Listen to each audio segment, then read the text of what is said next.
Hey, what's up everybody? This is Leroy. Welcome to my channel, 40 and Broke, where we're all about getting out of debt, saving, investing, getting control of our money so that we can live the life we've always dreamed of. So today, instead of investing or any sort of finance video, I'm doing a cooking video. So this is going to be cooking with Leroy. So I'm doing a collab with Grandma B's Busy Life, Brenda, and she wants to do small family freezer meals. So what I'm going to do is I'm going to make cottage pie. So if you like stuff like this and finances, subscribe to my channel down below. Give me a big thumbs up for that YouTube algorithm. And alright, let's get into it.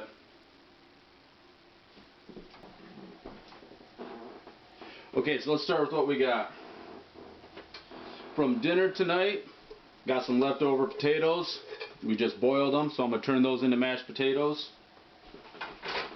I got some leftover corn, but not enough, so I'm going to use another can of corn. I'll put that in there. I got 3 cans of this gravy. I think that should be plenty. 3 cans, just the Great Value beef gravy. Should be plenty. Added a few more potatoes here. Add that to it. Mash it all up, just so I have enough. So, and pound of ground beef.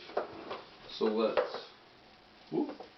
let's make a mess of blood everywhere. That's awesome.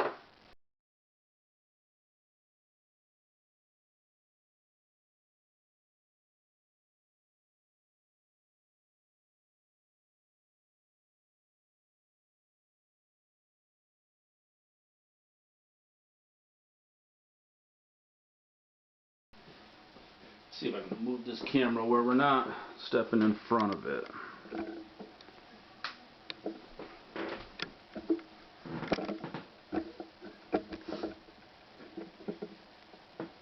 There.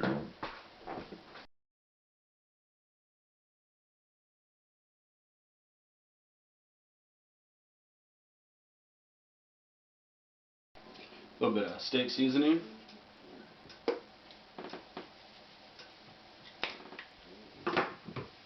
Garlic salt.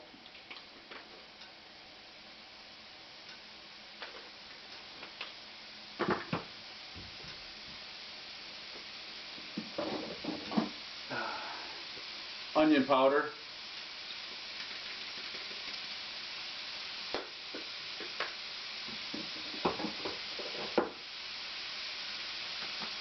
Black pepper.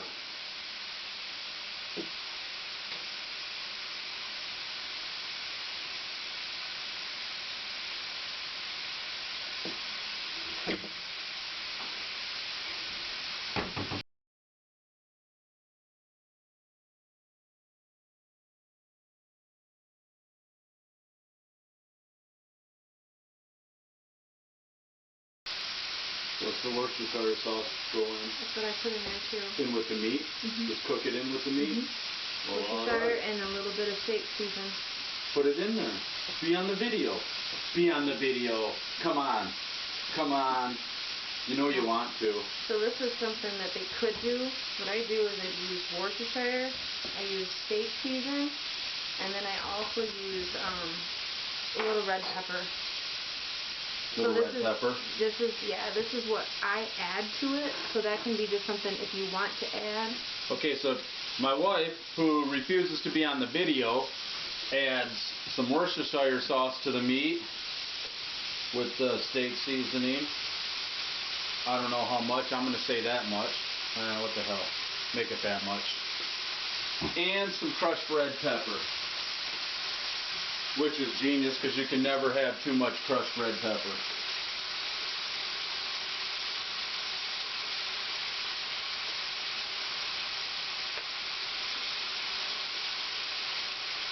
There.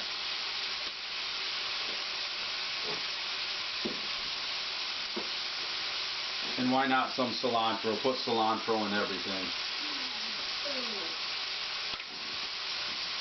No. Yes, cilantro. She's shaking her head no. I'm saying no. She's saying no to cilantro. You never say no to cilantro. I'm saying no to cilantro. And it seems Josie is saying no to cilantro, but she doesn't cook, so she don't have a say.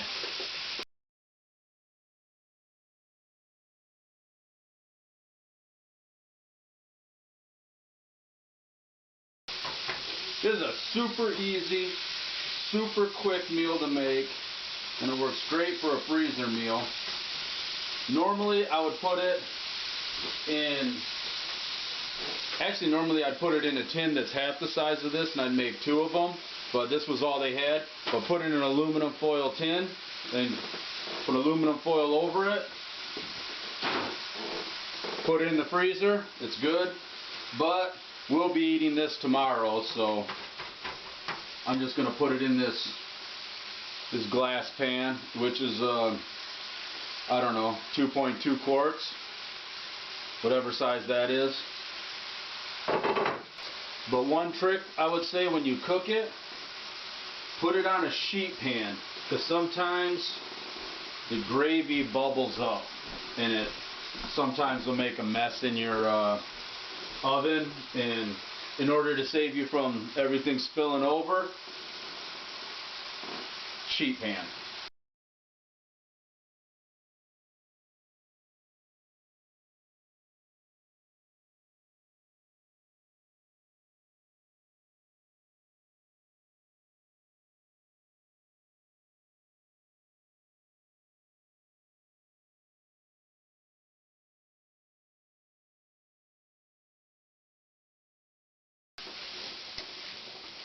I don't know if you can see, but we have good beef that we buy farm fresh. Hardly any grease in there, so I'm not even going to drain it. I'm just going to dump it in here. There's really not even any grease to drain.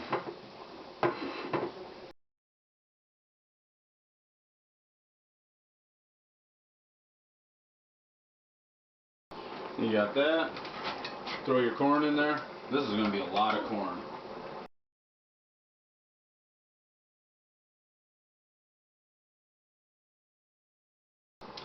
That easy, you're just about done.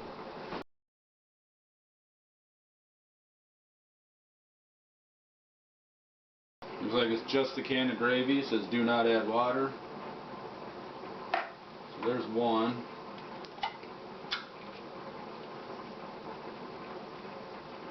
Two. So let's mix this up and see how 2 cans do.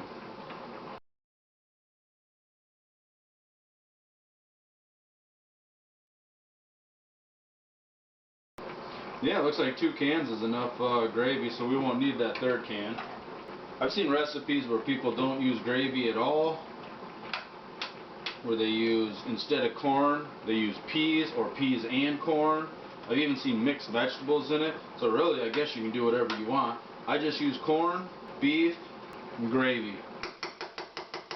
Add a little bit of cheese to this, because why not?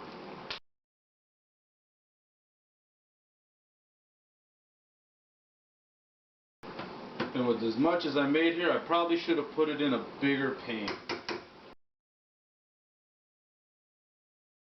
So now we're just waiting on potatoes.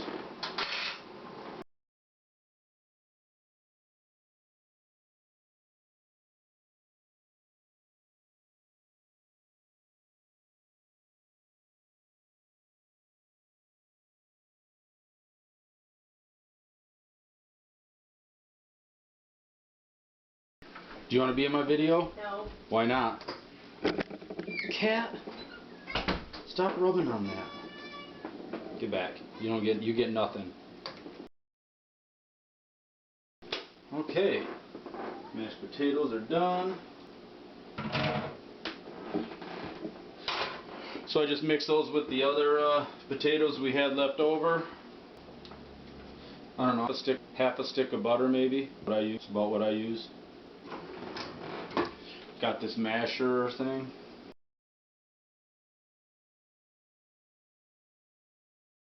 Now if you don't make enough mashed potatoes, like if you make them like this like I do,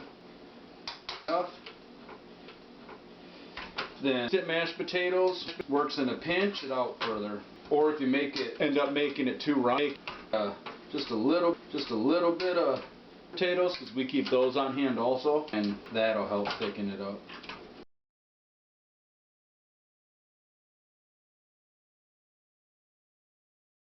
I use red potatoes, so I don't even peel them.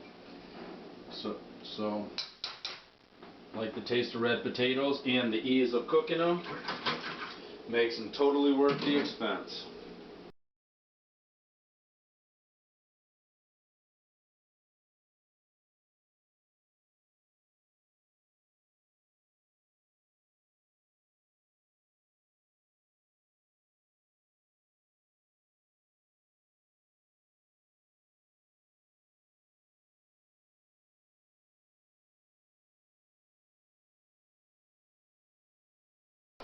You always want to be careful adding milk to mashed potatoes, because if you add too much, always just do a little bit at a time. Otherwise it gets runny real quick.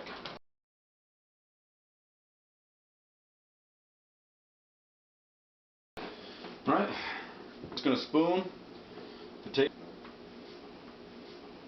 onto this. Oh yeah, there's a lot of potatoes here.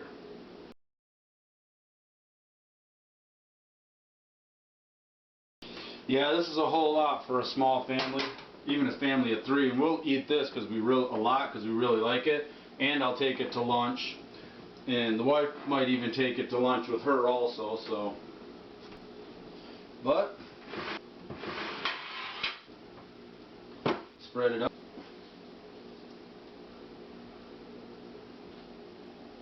I'm gonna keep it right in the pan because as you can see, right up to the edge. Yeah, I definitely should have used a bigger pan, or I should have made 2 pans worth. I should have put it in 2 different pans. So there you go. There is a tip. See how much is here? That's a lot for 3 people. So we'll probably end up eating this all week almost.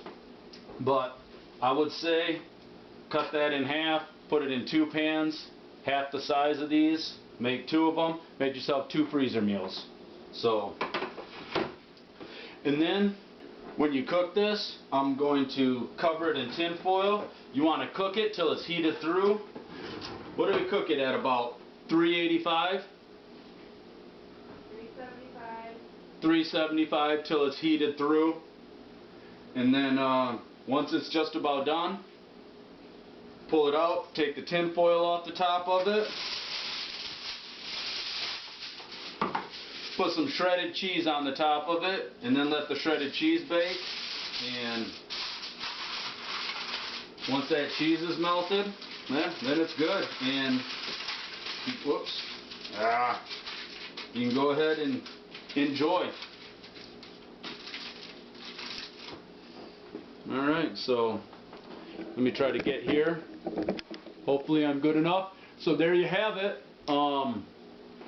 That's cottage pie right there. And super simple, super quick meal to make that you can put into the freezer. And it'll stay good for probably, 3 months maybe more, who knows. I probably had it in there longer before I pulled it out. So, you know, it'll stay good in the freezer. You just want to make sure that you pull it out, it's completely thawed out, because once you take it out of the freezer, it does take a little longer to cook. So there you go. If you like stuff like this, be sure to give me a big thumbs up for that YouTube algorithm. Subscribe to my channel down below, and don't forget to go over and check out Grandma B's Busy Kitchen. And alright, have a good day everyone. Bye.